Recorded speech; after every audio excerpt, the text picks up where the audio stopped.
the photographer has spoken out. There are always two sides to the story. And while I didn't want to post the photographer's channel, it seems like she's okay to be talking about this. And so I thought it is only fair to make sure that I have two sides on my own channel so you guys can decide for yourself. There is lots of spirited comments in the last video, which I love. I love hearing your opinion.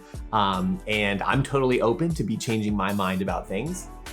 So yeah, I loved hearing from you guys, and I would love to hear your thoughts after you've heard this. So it's actually one of you that commented that said that she did talk on the Vendor Table podcast. I haven't heard about this podcast before. I haven't heard it myself.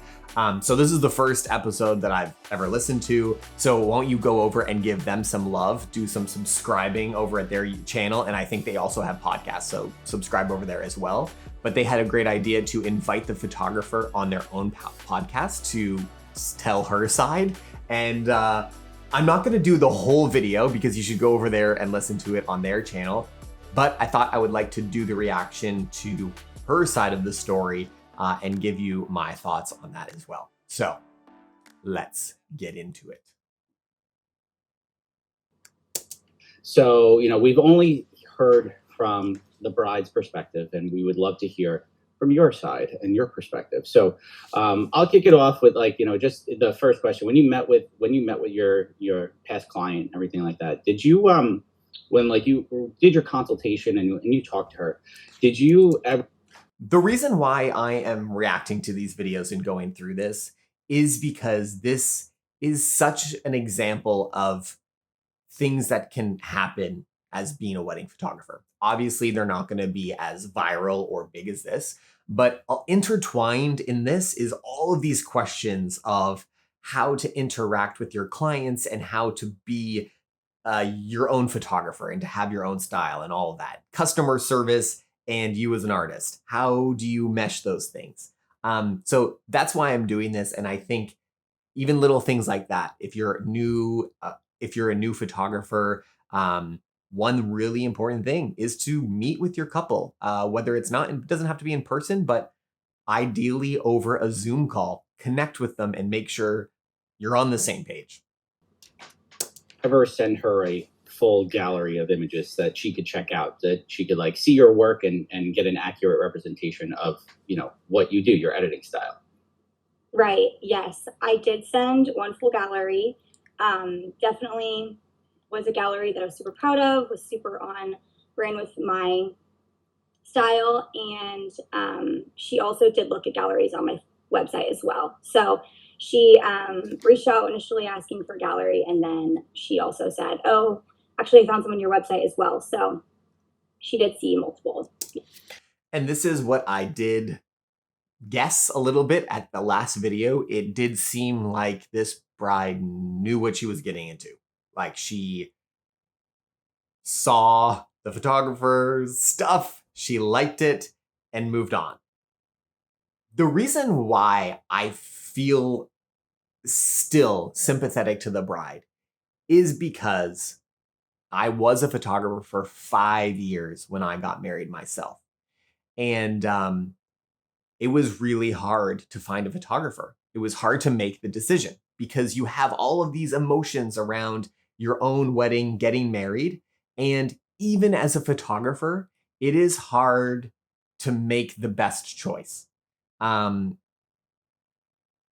finish the story a little bit later on, but what I'll say is that while we were happy with some of the things, even as a photographer, even knowing all the things about how everything looks, you can still be unhappy and you can still, I don't know, your expectations can be different than what you got, even if you are an expert, even if you do know everything about photography. So that's why even still, I'm a little sympathetic towards the bride, but let's keep listening to what the photographer has to say. Yes. Yep. Okay. And do you feel like your images, your editing style that you sent her, and I'm assuming you sent over a pricing guide too, like everybody does, you have a pricing structure and a pricing guide. But when you send that over to her, you feel like your work that was in the guide, in those galleries, is represented to what you sent over to her as your client, like your editing style? It was still consistent. Yes, 100%. I did send a pricing package guide, and then that was prior to booking. And then I also sent, like I said, full gallery. And then obviously there's my website, Instagram. I know there's been a lot of discussion around what to use as your reference for booking a photographer. But yes, I did provide multiple forms of. I've found myself, I know in the first few years of, shooting weddings, I kind of was like, oh, I don't want to share the full gallery in case they don't like it, or like, I don't want to show too much. It's like, I only wanted to put my total best foot forward. But what I've found is that I am happy to share galleries because, yes, we want to put our best foot forward, but we also want to make sure that they have realistic expectations. And that's my own calls with my couples. I talk about expectations a lot because that is what can really hurt you in the wedding industry is unmet expectations. Communication, I guess, just showing my style. And then I also sent a wedding guide after booking that was about 30 pages with photos on every page, explaining, or virtually every page, explaining how to plan your wedding, tips and stuff like that. But again, had a lot of my photos, a lot of my editing. So yes.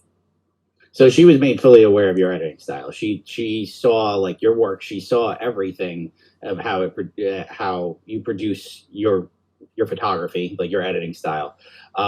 So she shouldn't have been surprised by the look and feel, right? This photographer, to give her credit, she is bang on consistent with her photography. She definitely makes her preset, which I didn't really know in my last video since I was watching it for the first time with no context. I was just giving a reaction video. To give her credit, she does have a very consistent style. That style is prominent on her Instagram website. There is no mistaking what her style is. And now that I've listening to this, as I've thought more about even the bride's perspective, I'm realizing that I don't actually think the issue is in the editing at all, in a way. But okay, we'll get back to that. And I'm going to tie that in with my own personal experience about choosing a wedding photographer. So let's keep going. What was the initial reaction like when you sent the gallery over to her, the final gallery? I know it was 2,000 plus images, so which is a lot of photos to deliver.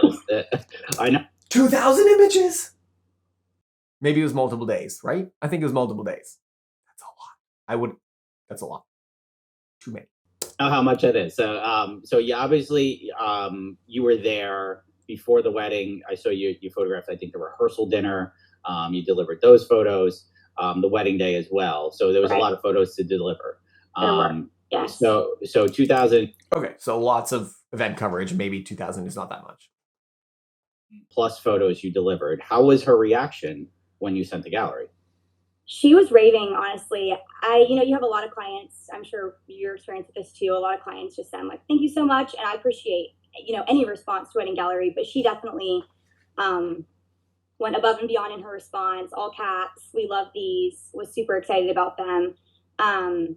So yeah, she definitely, as far as I knew, loved them. She posted them everywhere. She printed them. Like, I think she got prints made like on her honeymoon. I know she was texting me right away for all that stuff. So she obviously loved them at some point, and she obviously loved her style. I don't think that's a issue. At some point, she loved her style. She was excited about getting the photos, but then something happened weird.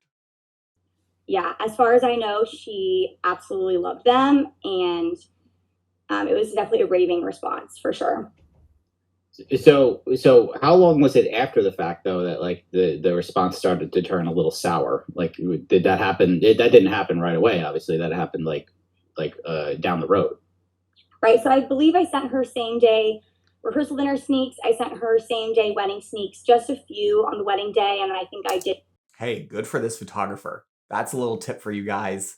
Same day. Whoa, that's intense. I don't do that. But giving sneak peeks. I hate that word.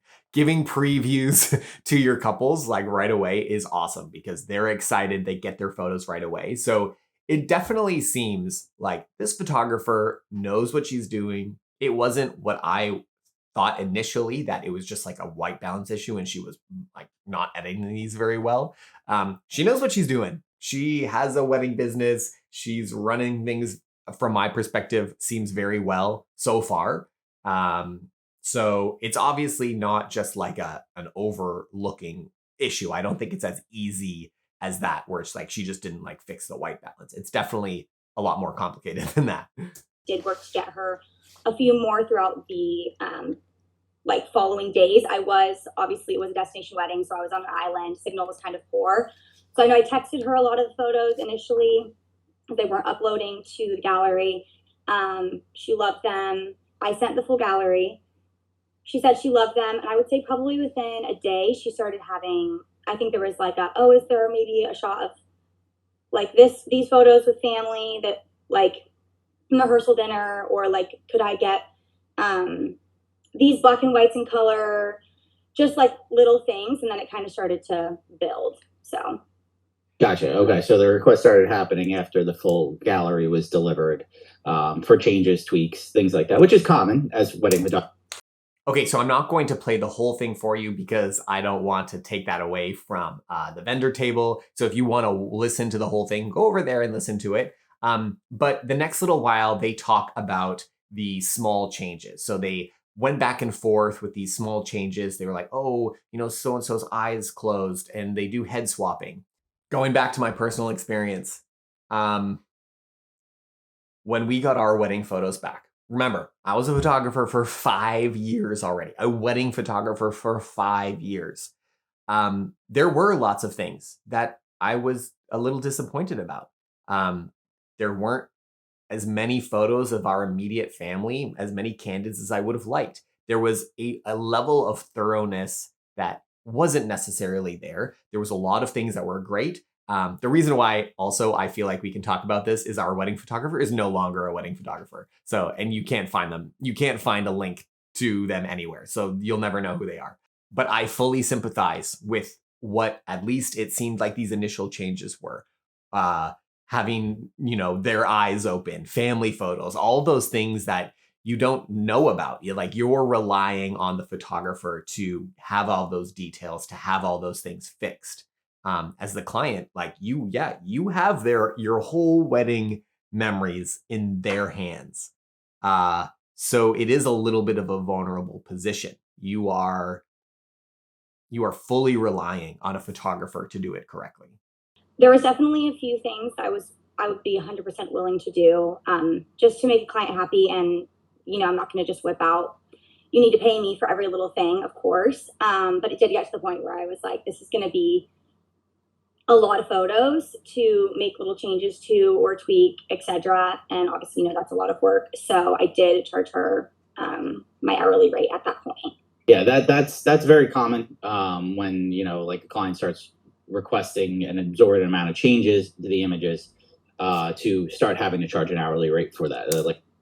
There are things that should be charged hourly rate, and there are things that should not be charged hourly rate. Just because a bride or groom is asking you for changes doesn't mean you necessarily need to charge them. It comes down to what you think is your fault, kind of, and what they're asking for above and beyond. Because that's kind of your issue. You're the photographer, right? Everyone's eyes need to be open. They need to be looking good. And then there's other things where maybe the couple is like, I don't know, they don't like the color of this, so they want it changed in post. That's something where it's like, okay, that if you as a photographer couldn't have made that better in the actual moment, then it's not something that you should be doing for free. That is something that you should be paying for. Like if they have a particular opinion about something that wants to be changed that was not possible in the moment, that goes beyond being a photographer, right? That is like being a retoucher of reality, which is something that I think you should. Now, the edits she was requesting, I saw, was everything from like enhancing makeup, like head swapping, like dad squinting, things like that. At any point, was she, upset with the coloring of the images with you? Like, did she get upset with like the overall toning or like you have a very golden style. So did she ever get upset with the toning of the images that she wanted that to be completely changed? Right. No, not in the beginning at all. There was never any coming back and saying these are too warm, these are too golden. There was never any verbiage like that. The main thing that she was concerned about with editing was just her makeup. She really wanted these. There was a few photos of just her, and I think maybe one of her and Mike as well. So there definitely were photos of her, maybe a few with her and Mike, where she said, "My makeup doesn't really look how I feel like it looked in real life. My hair doesn't. My hair is looking a little bit redder than it looked in real life, etc." And she wanted tweaks to her hair and makeup. So that is Okay. I think this is what sparked the issue. This is just my guess here, right? I could be wrong. Who knows? But okay. This photographer, she seems like a wonderful person. She seems like she has a wonderfully successful business. Awesome. Great for her. Any of this is not personal. Okay. Calm down, comments. But I personally do not like the super warm tones, mainly because I did that for several years in 2013 and 14. And when I look back at those photos now, my skin crawls with embarrassment because it looks, to me, at least my photos, they looked horrible. And they looked great in the moment. I was so excited about them. My couples were excited about them. People hired me because of that. But when I look back at them now, they look horrible. They look like they were shot in 2013. That's my own work for an over stylized photography of someone's wedding. This is what I think happened, is that it is one thing to look at a style like this very warm editing style and to see other people and to look at the photo in its own context and be like, yes, that looks good. Because yeah, you look at her website and if you don't have the example of for example, the raw or what it looked like on the day, when you look at the Instagram, when you look at her website, everything does look great. It looks good together. It looks nice and warm. Everyone's having a great time in Florida or something.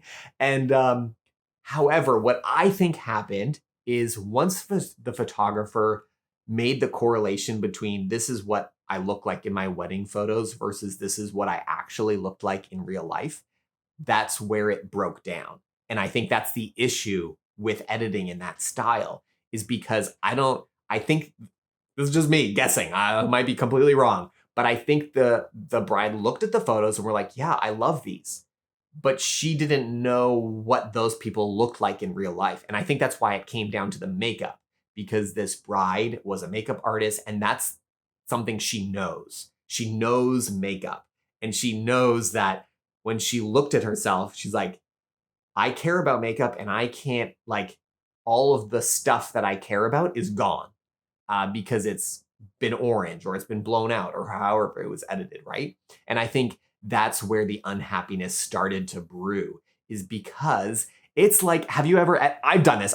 This happens almost at every wedding. When I go through a wedding and do a first edit to the photos, right? Do the whole wedding. I'm like, oh, wow, look at this. I'm done. And then I go to bed and I wake up the next morning, look at it again. And I was like, what was I thinking? Like, that looks so green. It look crazy. Whoa, way too warm.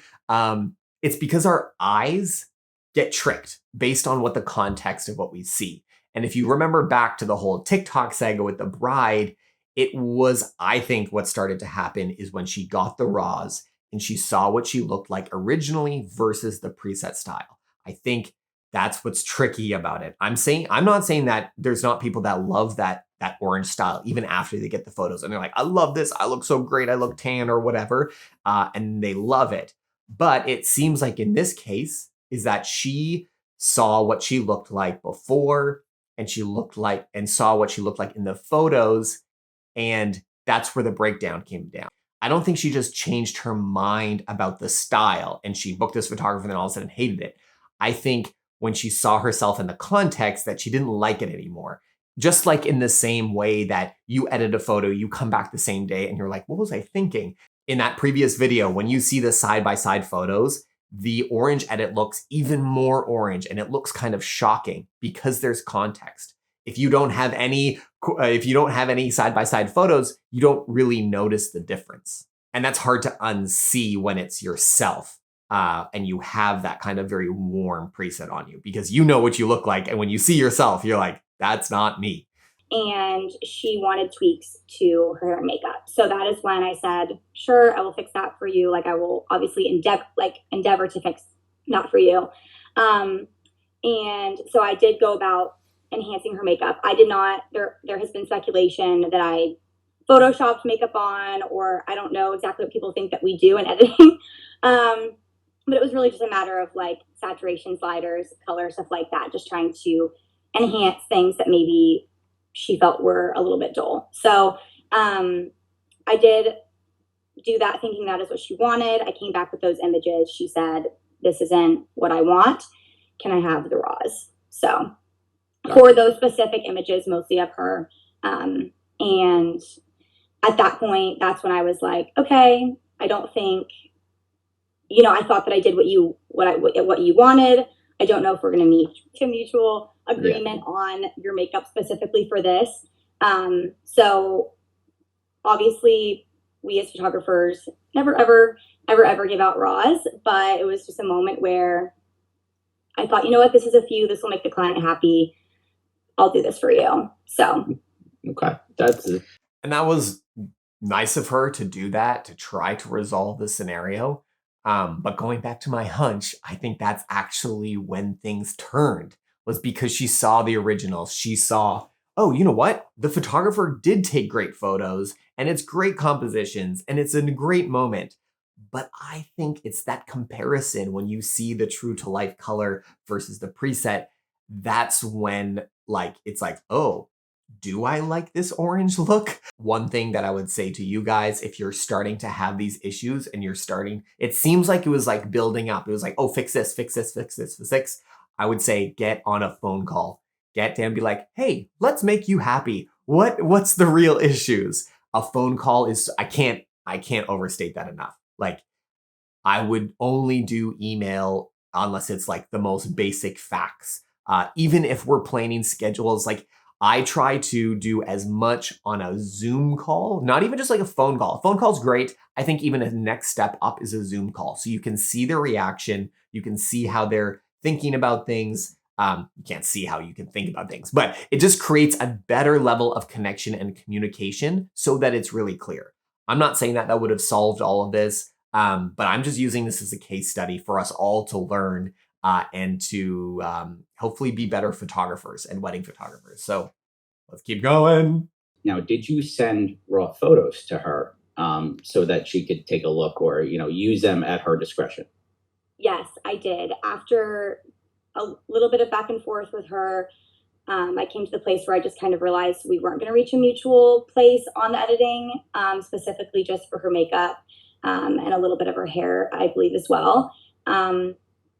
She asked for the raws. That was something that she brought up first, and I gave it some thought. I definitely didn't want it to be something, again, with ego, which I have heard a lot this past week, where I wouldn't give her just a few photos over needing it to be my finished work. I obviously never expected the raws that I did give her to go where they have gone. I will say that I think it's okay to give a bad opinion online. I think that's very fair and should be fair and should be allowed, because we don't want consumers to not be able to give their honest opinion, because then it creates a lot of bad actors in the vendor world, right? You want transparency. You want what people really think. However, yes, I think it was a bit of a dirty move for the bride to be posting these like side-by-side photos of what like the raw images were. Yes, as a photographer, I'm very slow to give out raws, and I actually don't think in 11 years of being a wedding photographer, I have ever given someone raw photos. Typically because there's a little bit of a misunderstanding of what raw photos means. And I think it was gracious of the photographer to give that, because I'm very particular about what my photos like. I cringe majorly if anyone even crops it incorrectly on Instagram. Like, it kind of bothers me. So I think was very kind of the photographer to do that. And I think it was not very good at all that the bride was posting side by side images and sharing all of these kind of um, behind the scenes stuff like on TikTok. I don't think that was the best way to go about it. I think it's great to go on Instagram and be like, this is what happened and I don't like this or whatever. But to go and kind of even show raw images and re-edited images, that's feels a little dirty to me. It feels a little like trying to manipulate and like twist the knife even harder into the back. Oh. Right now, was there any agreement in place that these raws wouldn't be shared anywhere? They wouldn't be shared on social media or anything like that? Was there any agreement there, or is it just, here you go, like I'm going to give these to you like out of trust?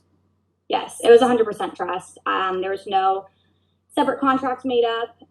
There was no NDA, nothing like that regarding that first.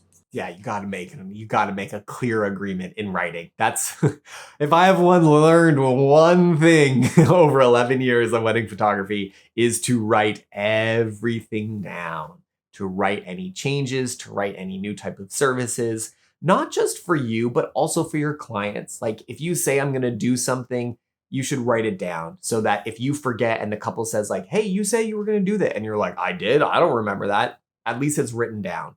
And I'm sure she was just she just wanted this fixed, and it seemed like a very overwhelming scenario.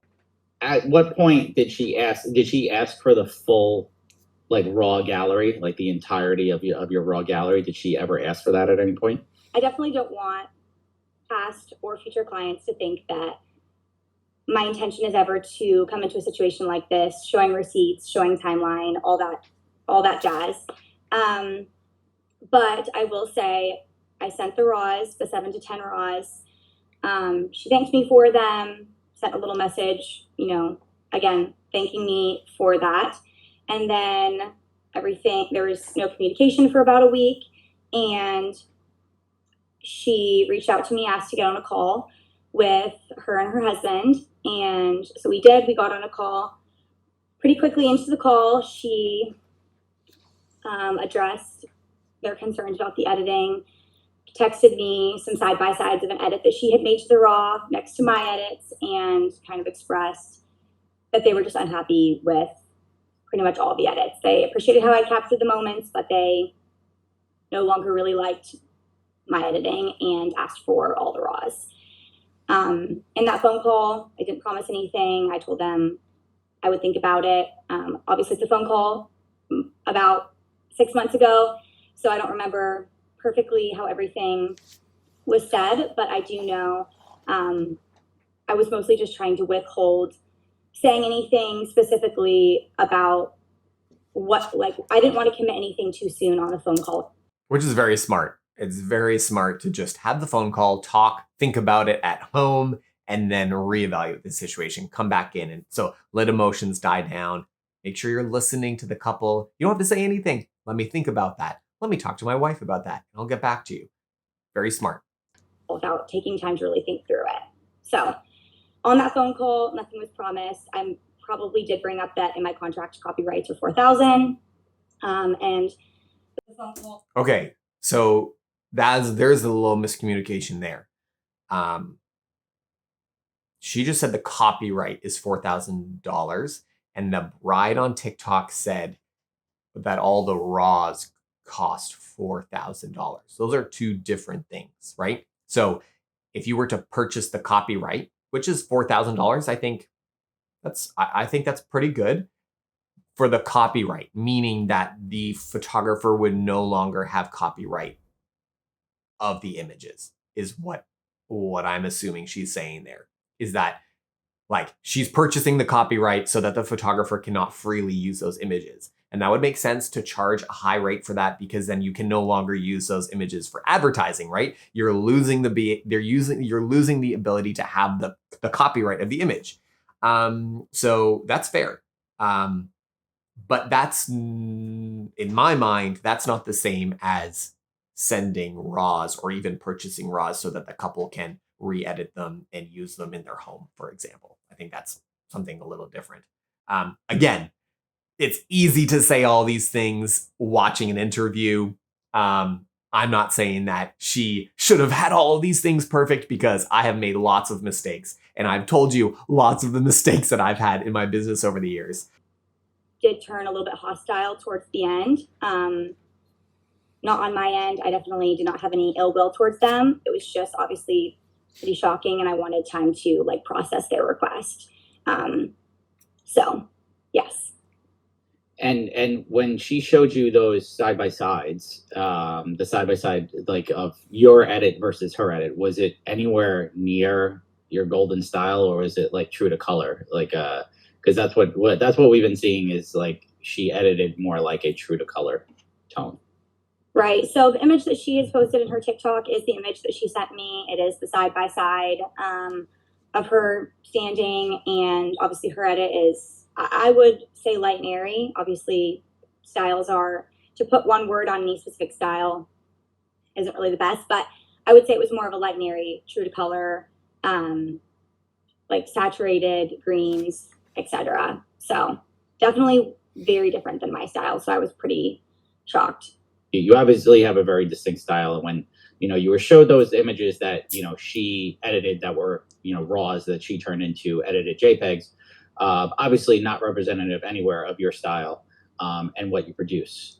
So when they asked for the raws and they wanted to receive all the raws back and everything like that, did you and you eventually, you said you're going to think about it and you were going to talk about this and think things through and get back to them. And did you reply to them like you would send them the raws at any point, like the full gallery of raws? And if so, like, were you going to charge them for those raws? So yes, after that phone call, I thought it over and just kind of really took some time to think through the situation and obviously what would make them happy, what would be in line with my contract and the way that I do business. And I decided that I could offer them the raws for $3,000, or I could offer them the copyright for $4,000. My contract is clear that no. Okay, so she made the stipulation difference between, if you want the raws, $3,000. If you want the copyright, $4,000. So that is an important distinction between those two things. Raws should be given anytime, no exceptions. But obviously, I wanted to go above and beyond for her. I wanted her to be happy, and that was my way of kind of meeting them in the middle, was to really put the raws on the table. So giving raws to a client is usually like the last step in resolution is usually right. If a client's unhappy and like they want the raw photos, usually photographers, that's the last step in anything is giving raws, and 99.9% of photographers, if they're ever asked for the raw photos, they're going to put a price tag on it. And I think the price tag you put on is very representative of. Okay, this is where I feel conflicted about being a vendor and about being someone who got married themselves and experienced just a little tiny bit of this, where I've never given someone raw images, and I've never charged a wedding client for raw images.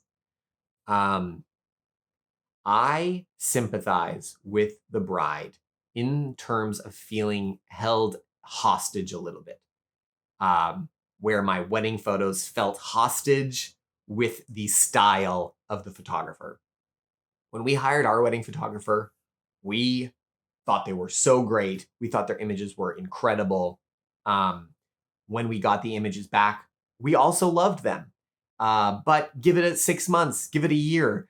Time changed a little bit, and I would have been like, oh man, I would have loved to be able to make this not so trendy and to bring up some of the shadows a little bit, because they had it a little bit more moody. And I was like, oh man, there was some photos, that same thing that the bride had, where the eyes were really dark. Family photos where the lighting was kind of poor and the editing wasn't done that well. And so they were kind of dark, baggy, like eye bags in the photos. And as a consumer, like I'm getting married once, and those are my wedding photos. And even as a photographer, I can't do anything to fix it.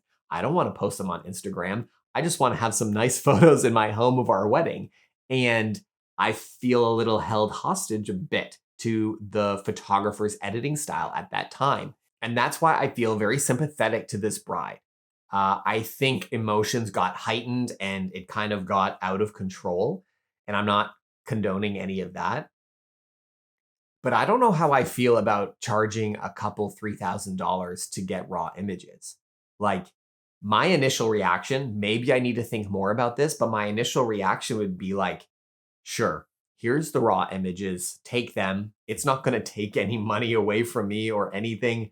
Edit them however you want, but the contract will be that they cannot go online. Otherwise, you will have to pay me $3,000, whatever. Like, that's where I do disagree with these guys a little bit here. It's difficult. It's difficult to be the client. It's difficult to be completely reliant on the photographer to make sure that they do a great job that will last 20 years. Because at the end of the day, us as vendors, we don't have to think about someone's wedding after it's done ever again. But from the client side, these are the photos that you're going to see your whole life. Your kids are going to see them. And when they are altered to such a point where they have really intense oranges in them and the skin tone is really orange, it's not like we're just like brightening up the photo a little bit. It's impossible to bring that back on a JPEG. Like, you can, but the photo's going to look crazy. So I feel the frustration. I feel a little bit of the panic that the bride feels when I hear them talking about charging $3,000 to get the raws. Like, at the end of the day, it's at least she made it available. At least she made it an option where they could spend another $3,000 and get them. Oh, but that's difficult. That's difficult. It's a really crazy situation, and I don't think there's a clear answer either way. Of what a wedding photographer would do, especially for the amount of photos that you probably took on the day and the day before with her rehearsal. So very common in the industry. If somebody's asking for raw, a photographer will put a price tag on it. So when you gave the price tag to them, were they? I don't know if I fully agree with that. Like, I can't say that people even ask, like, I want to buy the raws, like maybe in the commercial world, but I don't know if, like, do you guys know? Do you guys charge for raw images like that? Honestly, that doesn't really make much sense to me. Like, I think about keeping raws as much more of a stylistic issue. If somebody wants the raws, like, I would absolutely 100% give a contract. And if they broke the contract, it would cost them money. And maybe like a lower price tag, but $3,000. I can't say that makes a ton of sense to me, but maybe I'm just crazy. What was their reaction to that? Were they shocked by that? Were they, we'll pay it? Like, what happened after you gave them the price tag for the raw photos? So in my initial email, which was the response to the phone call, I outlined that I had believed I had fulfilled the contract. Obviously, I had tried to go above and beyond with the re-edits to try to work with them. And because their request was the raws, the price would be, XYZ. They came back with a PDF of more concerns outlining different things they weren't happy with, different concerns. And I responded. And it seems like those extra concerns are just an escalation of feelings. I think it's just like, it doesn't, I'm assuming that, she shot the wedding pretty well, like very well, and there's not really these issues. It seems like the couple is kind of drumming up any issue that they can find so that they can feel more justified in getting what they want. That's a very, common thing. It's like, once you kind of say no to one thing, they're going to look for more and more issues. And then try to blow it up so that they kind of get what they want. That's kind of what it seems like to me. I did address those concerns once again, referred back to the pricing for the raws, and that I would be happy again to try to work with them further on re-editing if they wanted. And I did not hear from them after that.